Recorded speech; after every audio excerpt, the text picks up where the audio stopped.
नमस्कार दोस्तों, मैं एस्ट्रोलॉजर मोनिका। आज मैं आपसे वो बहुत ज्यादा इंपॉर्टेंट टॉपिक के बारे में बात करूंगी। वो टॉपिक है आपकी शादी का। क्योंकि शादी में क्या होता है कि जब शादी होती है तो वो पूरी लाइफ की बात होती है। दो लोग एक साथ शादी के बाद में जब तक उनकी मृत्यु होती है तब तक रहते हैं। तो हमें ये बहुत इंपॉर्टेंट है और ये बहुत इंपॉर्टेंट समझना है कि शादी को हम अपनी हॉरोस्कोप से कैसे देखेंगे। शादी चलेगी या नहीं चलेगी, क्या हमारा डाइवोर्स होगा, क्या हमारी दो शादी के योग हैं, क्या हमारी जो वाइफ के साथ में झगड़ा होगा, या हमारी वाइफ की जो है हमारे पेरेंट्स के साथ या घर वालों के साथ बनेगी या नहीं, क्या हम दोनों का मेंटल लेवल एक रहेगा या नहीं, क्या हमको बच्चे होने के बाद कोई परेशानी तो नहीं आएगी, क्या बच्चे होने में तो कोई दिक्कत नहीं आएगी। ये बहुत सारे ऐसे सवालों के जवाब हैं जो हर आदमी अपनी लाइफ में जानना चाहता है। क्योंकि शादी के लिए बहुत इंपॉर्टेंट होता है कि जो सेवेंथ हाउस होता है वो शादी के लिए जाना चाहता है। और सेवेंथ हाउस के एक तरफ एट्थ हाउस होता है और एक तरफ सिक्स हाउस होता है। एट्थ हाउस क्या होता है? खाई। और सिक्स हाउस क्या होता है? कुआं। तो आपका और जो काल पुरुष कुंडली में सेवेंथ हाउस होता है वहां कौन सी राशि पड़ी होती है? तुला राशि। तो तुला राशि क्या होता है? बहुत बैलेंसिंग राशि है, बहुत ठंडी राशि है। तो हमारी शादी में क्या होता है कि आपको दूसरी जगह एडजस्ट करना पड़ता है। बहुत बैलेंस की आदत, बहुत बैलेंस बनाना पड़ता है। क्यों? अगर वो बैलेंस जरा भी खराब हुआ तो क्या है, एक तरफ खाई है एक तरफ कुआं है। या तो आप खाई में गिरेंगे या कुएं में गिरेंगे। क्यों? क्योंकि सेवेंथ हाउस के एक तरफ क्या होता है? Six house. वो किसका होता है? रोग, ऋण, शत्रु, कोर्ट केसेस, हेल्थ इश्यूज। और एक तरफ होता है खाई होता है एट्थ हाउस, वो क्या होता है? ट्रांसफॉर्मेशन। तो ये भी सोचिए ना कि सेवेंथ हाउस के दोनों तरफ ही मैलेफिक हाउसेस क्यों दिए गए हैं। तो इस टॉपिक को बहुत लंबा ना करते हुए आज मैं आपके साथ 3 से 4 हॉरोस्कोप शेयर करूंगी और उसके माध्यम से मैं आपको समझाने की कोशिश करूंगी कि शादी को हम कैसे देखते हैं और शादी के लिए क्या क्या बहुत इंपॉर्टेंट चीजें होती हैं जिससे कि आपकी शादी और आपकी लाइफ जो है बहुत स्मूथ हो सकता है कि पार्ट वन में आपको कुछ समझाऊं, फिर पार्ट टू में कुछ और समझाऊं, क्योंकि ये थोड़ा सा लंबा टॉपिक है। अब इसमें और भी बहुत टॉपिक आते हैं कि शादी का समय कैसे निकालेंगे, शादी कब होगी, किस साल में होगी, है ना, और स्पाउस कैसी मिलेंगी, स्पाउस का नेचर कैसा होगा। तो अगर आपने मेरे चैनल को सब्सक्राइब नहीं करा है तो मेरे चैनल को सब्सक्राइब करिए। तो मैं ऐसी ही आपको जानकारी और ऐसी चीजें, अगर आपको एस्ट्रोलॉजी सीखने का मन है तो ऐसी ही चीजें मैं आपको लगातार कुछ ना कुछ जानकारी देती रहूंगी और सिखाती रहूंगी। तो ठीक है, अब हम क्या करते हैं, सबसे पहले आपको एक हॉरोस्कोप शेयर करते हैं। सबसे पहले मैंने आपको क्या करा, एक हॉरोस्कोप शेयर करी। इस हॉरोस्कोप में सबसे पहले आप ये देखिए कि शादी किससे देखते हैं। तो शादी के लिए कौन सा घर सबसे इंपॉर्टेंट होता है, जो सबसे बेसिक चीज होती है। देखिए, मेरा कर्सर जहां जहां चलेगा वो आपको देखना है। शादी के लिए जो सबसे इंपॉर्टेंट हाउस होता है वो होता है सेवेंथ हाउस, है ना। सेवेंथ हाउस, तो सेवेंथ हाउस क्या होता है? रिलेशनशिप का होता है, पार्टनरशिप का होता है, शादी का होता है, आपके पार्टनर का यानी कि आपके स्पाउस का होता है। इसके अलावा फिर हमें क्या देखना पड़ता है? सेवेंथ लॉर्ड, जैसे ये सेवेंथ लॉर्ड कौन है? सैटर्न। ये आपको मालूम होना चाहिए कि फर्स्ट और एट, जो फर्स्ट राशि और एट्थ राशि है उसके लॉर्ड कौन है? मंगल है। सेकंड और सेवेंथ राशि के लॉर्ड कौन है? वो शुक्र है। थर्ड और सिक्स राशि के लॉर्ड कौन है? वो बुध है, मरकरी है। फोर्थ राशि के लॉर्ड केवल चंद्र है। फिफ्थ राशि के लॉर्ड कौन है? सूर्य है। थ्री और सिक्स के मैंने आपको बताए। इसके अलावा नाइन और ट्वेल्व के कौन है? वो है जुपिटर। और टेंथ और इलेवेंथ के कौन है? सैटर्न। तो सेवेंथ लॉर्ड कौन है? सैटर्न। तो सबसे पहले आपको ये देखना पड़ेगा कि सेवेंथ लॉर्ड कहाँ पर है, किस पोजीशन में है। तो ये देखिए, सेवेंथ लॉर्ड जो है वो कहाँ पर है? नाइन्थ हाउस में। ठीक है, सेवेंथ लॉर्ड नाइन्थ हाउस में। ठीक है, नाइन्थ हाउस किसका होता है? भाग्यस्थान का होता है। लेकिन सबसे इंपॉर्टेंट है, सैटर्न कौन कैसे है? रेट्रोग्रेड है और डेबिलेटेड है। तो जब कोई भी प्लेनेट डेबिलेटेड होता है तो क्या करता है? आपको, है ना, जैसे नए सिरे से नई शुरुआत करा देता है, बहुत मेहनत करा देता है। तो क्या होगा? अगर सेवेंथ लॉर्ड रेट्रोग्रेड है और इनके और डेबिलेटेड भी हैं, तो रेट्रोग्रेड प्लेनेट क्या करता है? चीजों को क्या करेगा? डिले करा देगा। उल्टा, रेट्रोग्रेड प्लेनेट कैसे चलते हैं? जैसे डिग्री में 27 degree, 26 degree, 25 degree. Retrograde planet को ऐसे और समझिए, जैसे आप कहीं रास्ते में जा रहे हैं और आपके पास फोन आया आपकी वाइफ का कि मुझे, कि आप हमारे लिए आलू ले आना। फिर आप जो है ना आलू लेने जब गए तो आपको वहां कोई फ्रेंड मिल गया, उसने कहा कि मेरे साथ आपको कहीं और दूसरी जगह किसी इंपॉर्टेंट काम से चलना है। फिर आप उसके साथ गए, उसके बाद दोबारा अपने घर पहुंचे। तो क्या हुआ कि जो आपकी वाइफ को खाना बनाना था उसको बनाने में उसे बहुत देर हो गई, यानी कि घूमते हुए गए। ऐसे रेट्रोग्रेड प्लैनेट होते हैं। वो क्या करते हैं? आपको लाइफ में डुअलिटी देते हैं, अनस्टेबिलिटी देते हैं, काम एक बार में नहीं होने देते हैं। और थोड़ा सा आपका जो है ना, जैसे जो सोचने का तरीका है वो डिफरेंट कर देते हैं।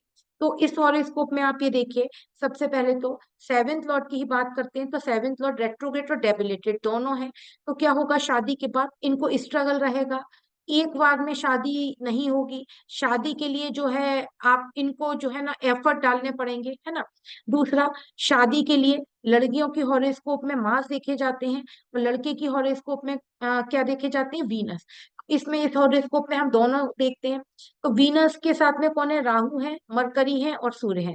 अगर ये किसी लड़के की हॉरोस्कोप होगी तो वीनस क्या है, रिलेशनशिप भी होते हैं, राहु क्या होता है, दूसरा कास्ट होता है।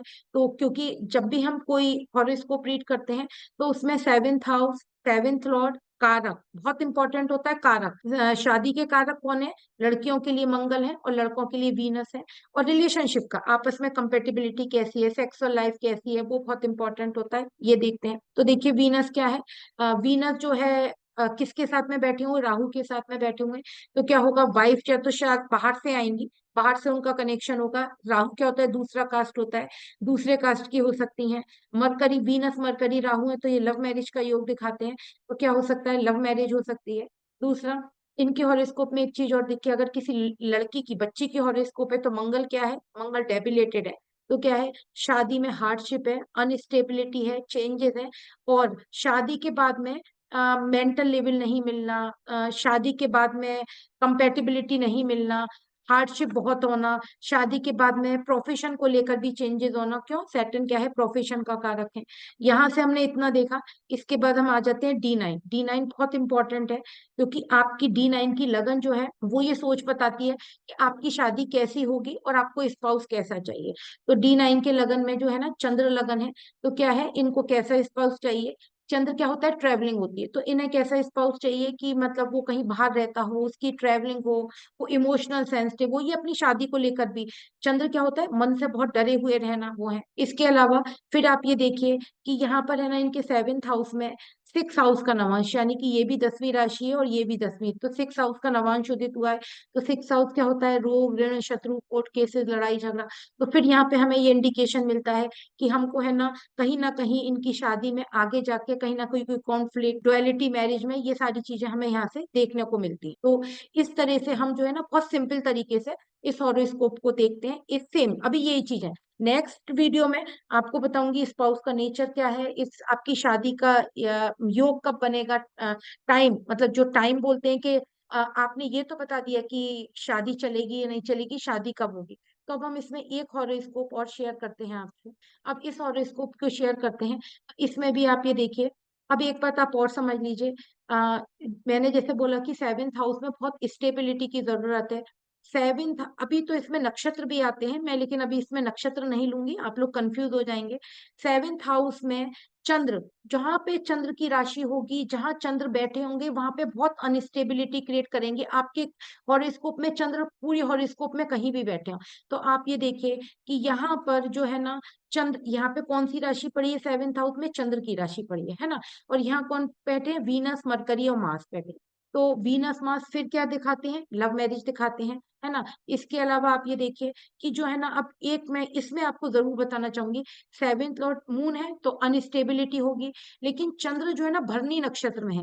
भरनी नक्षत्र क्या होता है, हिडन होता है।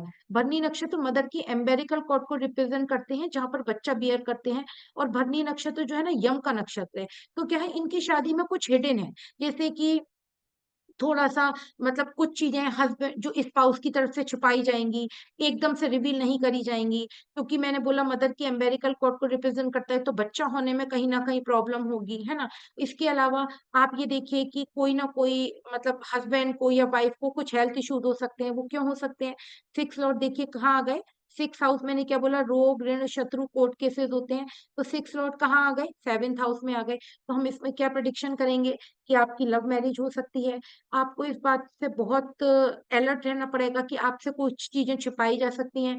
आपके स्पाउस को जो है ना कोई जैसे कहते हैं ना हेल्थ इश्यूज, वो आपके स्पाउस को हेल्थ इश्यूज हो सकते हैं। अब इसके अलावा चंद्र जो है ना, चंद्र क्या करते हैं, लिक्विड होता है चंद्र, जो है अनस्टेबिलिटी होती है, तो स्पाउस इमोशनल होगा। लेकिन उसको कोई खराब आदतें मतलब जैसे उसको कुछ ड्रिंक करना, या उसको कुछ मतलब कुछ खराब खाने का आदत, ये सारी चीजें उसको हो सकती हैं। थोड़ा सा इसमें आ जाइए, हम इसमें थोड़ा सा और आगे बढ़ते हैं, हम जाते हैं D9 में जाते हैं। तो D9 में जो है ना, आप ये देखिए इनकी इनकी हाँ, इनकी लाइफ में वैसे ही D9 के लगन में 8th हाउस का नवांश है, क्योंकि ये भी पांचवी राशि है, ये भी पांचवी राशि है ना।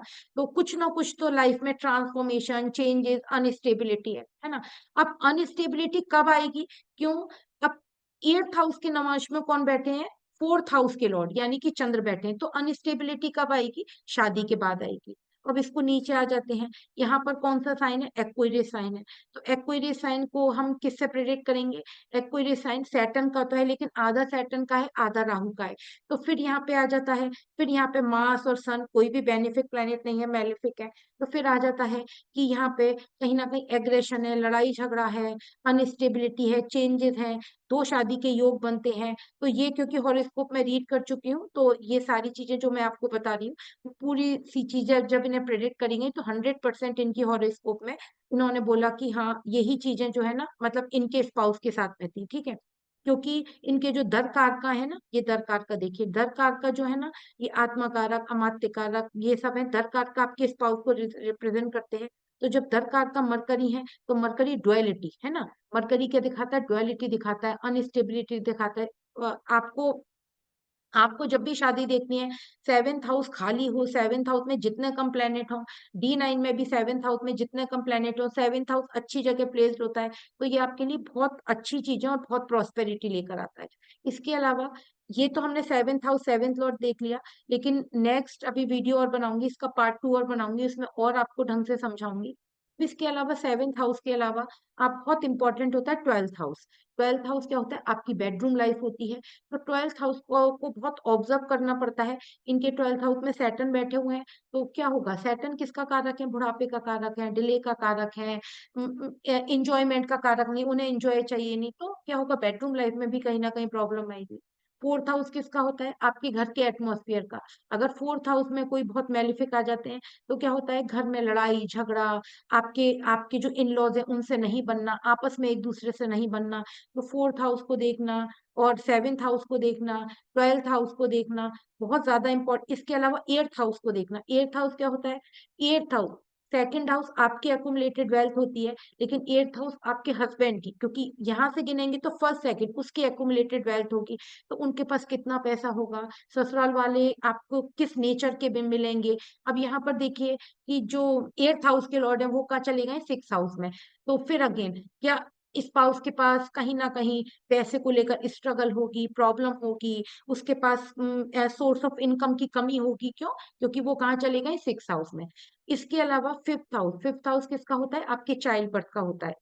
हर घर से उसका 11वां घर गेन होता है। तो जब हम इसको देखेंगे, तो इसमें अगर आपके चाइल्ड बर्थ में चाइल्ड बर्थ होगा या नहीं होगा, आपको उसमें कोई मेडिकल हेल्प लेनी पड़ेगी, या आपको मेल चाइल्ड होगा या नहीं होगा, तो आपको 5th हाउस को भी देखना बहुत ज्यादा जरूरी होता है। तो किसी भी शादी में 7th house, 8th house, 12th house, 4th house और 5th हाउस, ये बहुत ज्यादा इंपॉर्टेंट हाउस होते हैं कि आपको शादी चलाने के लिए, क्योंकि आपकी पूरी लाइफ की बात होती है।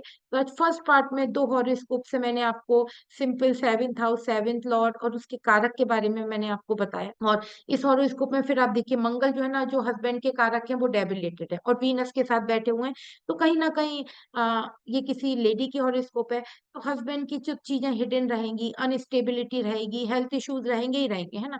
तो इस तरह से आपको कारक, हाउस, हाउस लॉर्ड, इस तरह आपको देखना है। नेक्स्ट वीडियो में मैं आपको बताऊंगी कि आपको शादी की टाइमिंग, मतलब हम लोग उसकी टाइमिंग कैसे निकालेंगे कि शादी हमारी कब होगी, कैसे होगी। इसके अलावा आपके स्पाउस का नेचर कैसा होगा, और एक दो हॉरोस्कोप और हम इसमें ऐड करेंगे, जिससे कि आपको और ज्यादा अपनी शादी को समझने की क्लैरिटी आ जाए।